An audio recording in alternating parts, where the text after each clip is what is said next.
Chrysler brought out their first Hemi engines in 1951. They were called the Red Ram, Firedome, and Firepower, depending on brand. In 1963, Chrysler approved a program to build a car that could win in Daytona in 1964.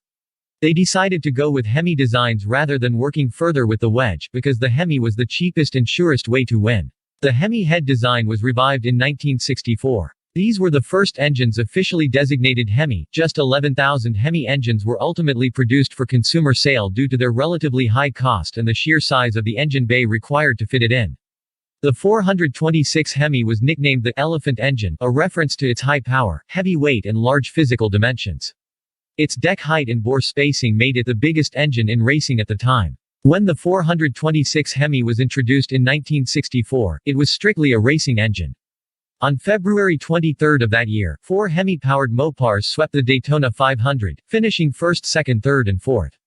It caught the racing world by surprise, and prompted NASCAR to impose stricter production rules on Chrysler.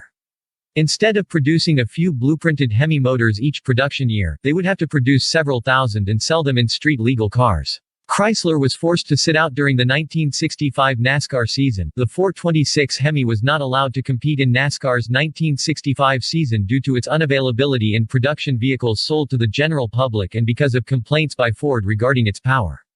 However, several special production cars were produced and sold with the 426 Hemi.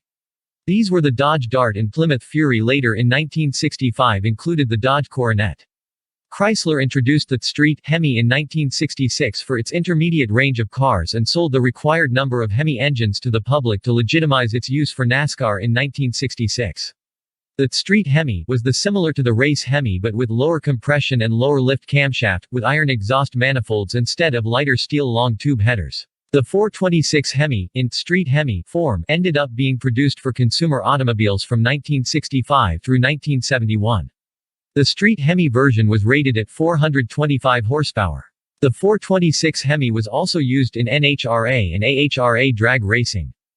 The engines based on the old Chrysler design predominate top fuel and funny car classes due to plentiful parts, large amount of research and development, as well as decades of experience with the problems of the engine's design.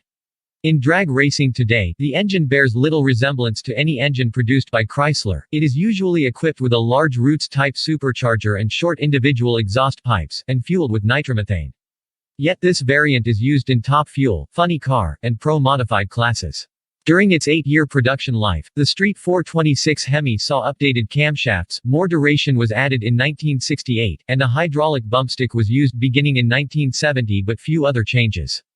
Chrysler kept the engine's horsepower and torque ratings, 425 horsepower and 490 foot-pounds of torque.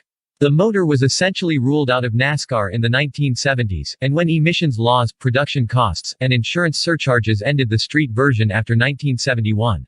At the 2012 North American International Auto Show in Detroit, Dodge debuted a Mopar customized Dodge Charger Redline that featured a modern 426 Hemi engine rated at 590 horsepower. In 2019, Mopar launched the Helephant, the modern 426 Hemi of your dreams. The Helephant is loosely based on a standard Hellcat engine, but with a bigger bore and stroke to bring displacement up from 6.2 to 7 liters. The Hellcat's iron block was ditched in favor of the all-aluminum block used in the Dodge Challenger drag pack race car, helping save significant weight. They added a supercharger as well as a set of custom-forged pistons and a high-lift cam.